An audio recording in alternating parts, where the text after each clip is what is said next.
Stock market book. आपको पता है गोयला के लिए सबसे बेस्ट स्टॉक मार्केट बुक वो होती है जो आसान हो समझने में, कॉम्प्लिकेटेड ना हो। प्रॉब्लम क्या होती है, आप स्टॉक मार्केट बुक्स खरीदोगे, पढ़ने की कोशिश करोगे, इतना कॉम्प्लिकेटेड भेजा, वो इस बुक में नहीं है। एंड ये बुक लिखी गई है by one of the best fund managers in the world. मैं बात कर रहा हूं one upon the world sheet की बाय पीटर लिंच। गोयला ना इस किताब पे कसम खा सकता है। This is how much faith I have in this book. And आज मैं आपको बताऊंगा इस बुक के इंपॉर्टेंट लेसन जिसको आप अपने पोर्टफोलियो में यूज करना शुरू कर सकते हो अभी के अभी।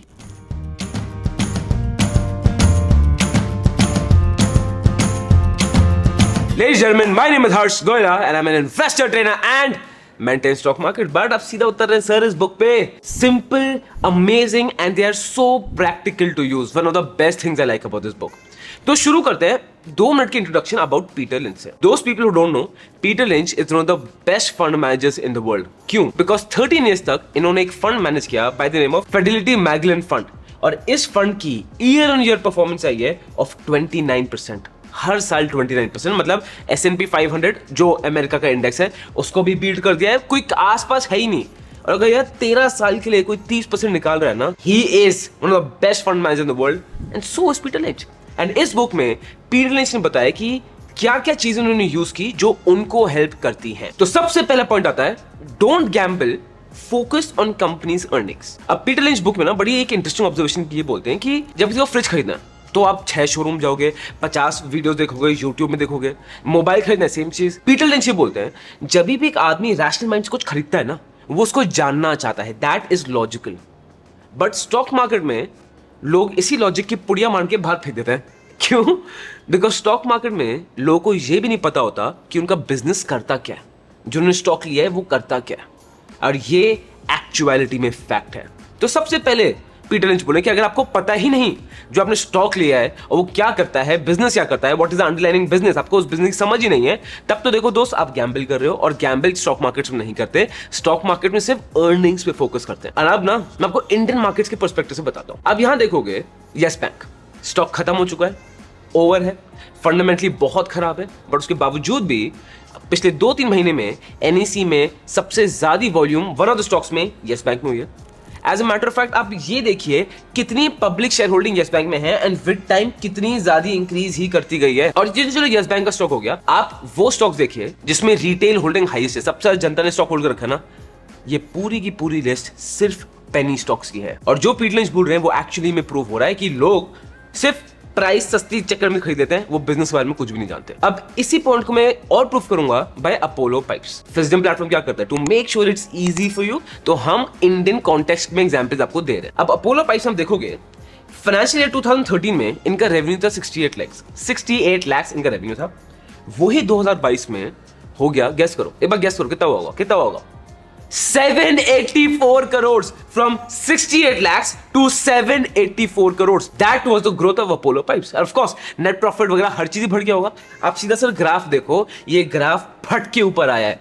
Focus on earnings, don't gamble. Lesson number 1 by Peter Lynch. Lesson number 2 है understand what price you should buy it at. अब सपोज मैंने ये एप्पल का फोन लिया हुआ है। अब अगर ये फोन मुझे 50,000 का मिला था डिस्काउंट में, तो is it worth it? Yes. अब यही एप्पल का फोन, बाय द वे ये आईफोन 11 है, मुझे 5 लाख का मिले, इज इट वर्थ इट? नहीं। इसका मतलब क्या है कि क्या प्रोडक्ट खराब है? प्रोडक्ट तो अच्छा है, but it should be available at the right price, right? उसी तरह स्टॉक्स में भी just because stock fundamentally strong है डजंट मीन कि it is available at the right price. तो हमें राइट प्राइस ढूंढना बहुत जरूरी है, जो पीटर लिंच बोलते हैं सेकंड लेसन है। अब इसको कैसे करते हैं, इसका एक उन्होंने बड़ा इजी हैक बताया।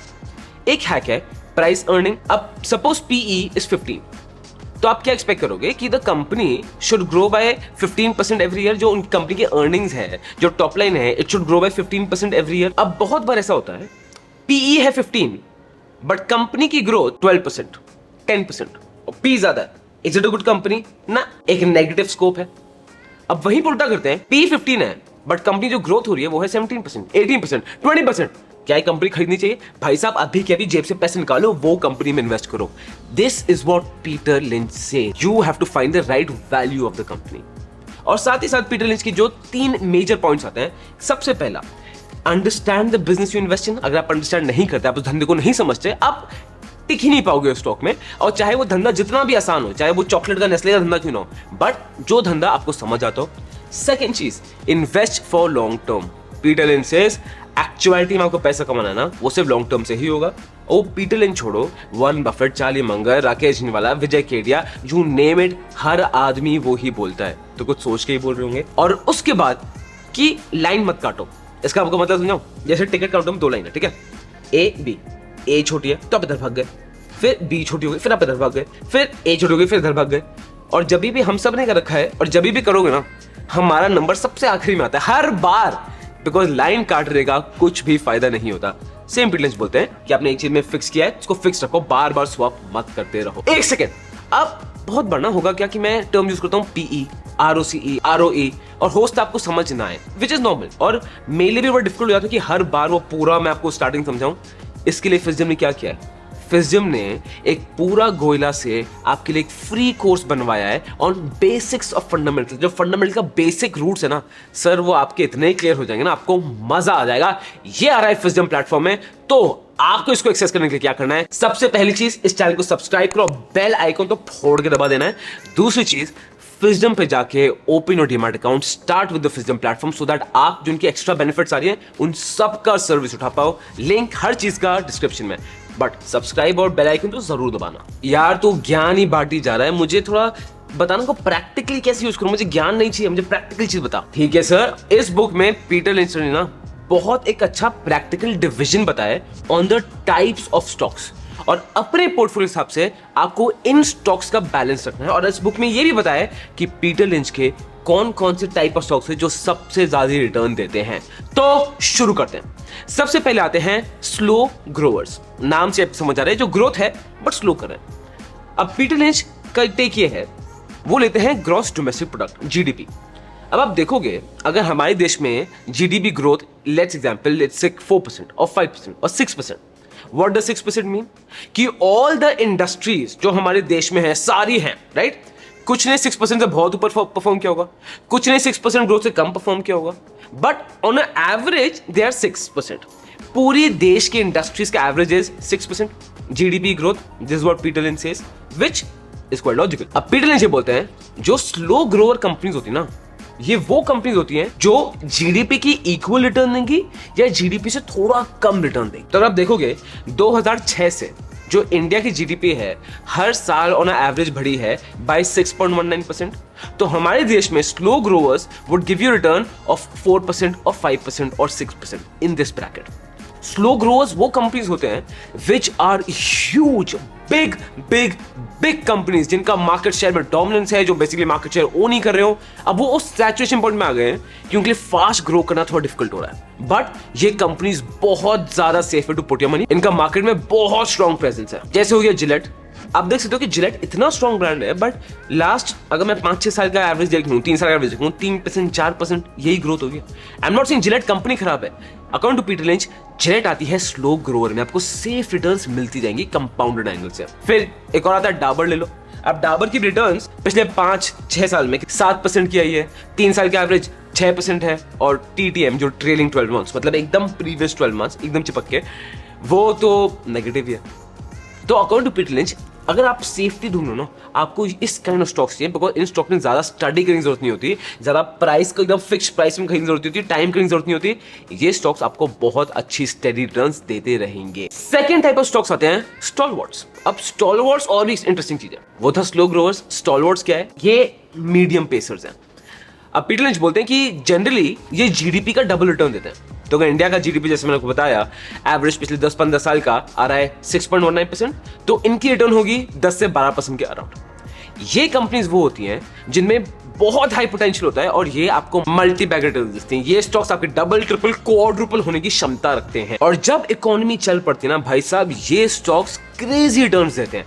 इसमें आपको एग्जांपल दूं, जैसे एफएमसीजी हो गया, इंफॉर्मेशन टेक्नोलॉजी हो गया, फार्मास्यूटिकल इंडस्ट्री हो गया। बट पीटर लिंच बोलते हैं कि इन स्टॉक्स में एक चीज देखने लायक है, आपको स्टॉक को तब खरीदना चाहिए when the value is down, when the market has corrected. Remember मैंने पहले वाले एग्जांपल में क्या बताया था, when PE is lower and growth rate is higher. उसी तरह के पीटर लिंच बोलते हैं we have to find those kind of situations to buy these stocks, तब जाके आपको 30-40% रिटर्न देते हैं। आप टीसीएस को देख लीजिए, growing at the rate of 10-12%। Hindustan Unilever growing at 12-14%। अब अगर आप उनको सही टाइम में खरीद लिया होता, जब डिप में आ रहे थे, तब तो देखो दोस्त, फिर आप सीधा सज्जम के चैनल पे आके अब वीडियो दे रहे होते, that would have been the power, and I am sure वो एक दिन जरूर होगा। स्लो हो गए, मीडियम हो गए, अब क्या आएंगे सर? अब आएंगे the fast bowlers of stock markets, the fast growers. According to Peter Lynch, इस सेगमेंट में जो कंपनीज आती है ना, ये कंपनीज आपको रिटर्न देती हैं ऑफ 20 to 25%, मतलब इनकी अर्निंग्स इंक्रीज करेंगी बाय 20 to 25%, बट इसमें उतना ही ज्यादा रिस्क है, बिकॉज जितना ज्यादा आप रिवॉर्ड एक्सपेक्ट कर रहे हो, रिस्क भी उतना ज्यादा है। आपको बहुत अच्छे साइड होनी चाहिए बिजनेस क्या करता है, you should be very well equipped, balance sheet क्या है, प्रॉफिट एंड लॉस क्या है, और आपको समझना चाहिए क्या क्या एडवांटेजेस हैं। जब तक आप ये नहीं करोगे, अच्छी रिटर्न इसमें आ नहीं सकती, उल्टा एज अ मैटर फैक्ट इसमें आप बहुत पैसा खो भी सकते हो। पीटर लिंच की जो रिटर्न आई थी ना, जो मैं आपको बताया था, best fund manager, he was holding majority of them in the fast grower bracket। इसका एग्जांपल है टाटा एलेक्सी ले लो सर। अब टाटा एलेक्सी में आप देखोगे पिछले 10 साल में 32% CAGR की ग्रोथ हुई है, क्रेजी। और डेट इक्विटी कितना है? 0.11, मतलब डेट इक्विटी तो बड़ा है ही नहीं, डेट ऐसी लगा लो, इतना कम डेट है। बट आफ्टर कोविड यही स्टॉक 40% से नीचे आ गया है। ये होते हैं फास्ट ग्रोथ, जितना जल्दी ऊपर जाते हैं उतना ही जल्दी नीचे आते हैं, तो you have to be very very well equipped. और आपको पता है इन कैटेगरी में बेस्ट स्टॉक्स कौन से आते हैं? ऐसे नहीं पता चलेगा आपको अगली वीडियो में बताऊंगा, और उस वीडियो के लिए देखो हम तो पूरी मेहनत कर रहे हैं, आपको भी मेहनत करनी पड़ेगी। Give us 50 comments Peter Lynch stocks, Peter Lynch के best stocks that he recommends in India.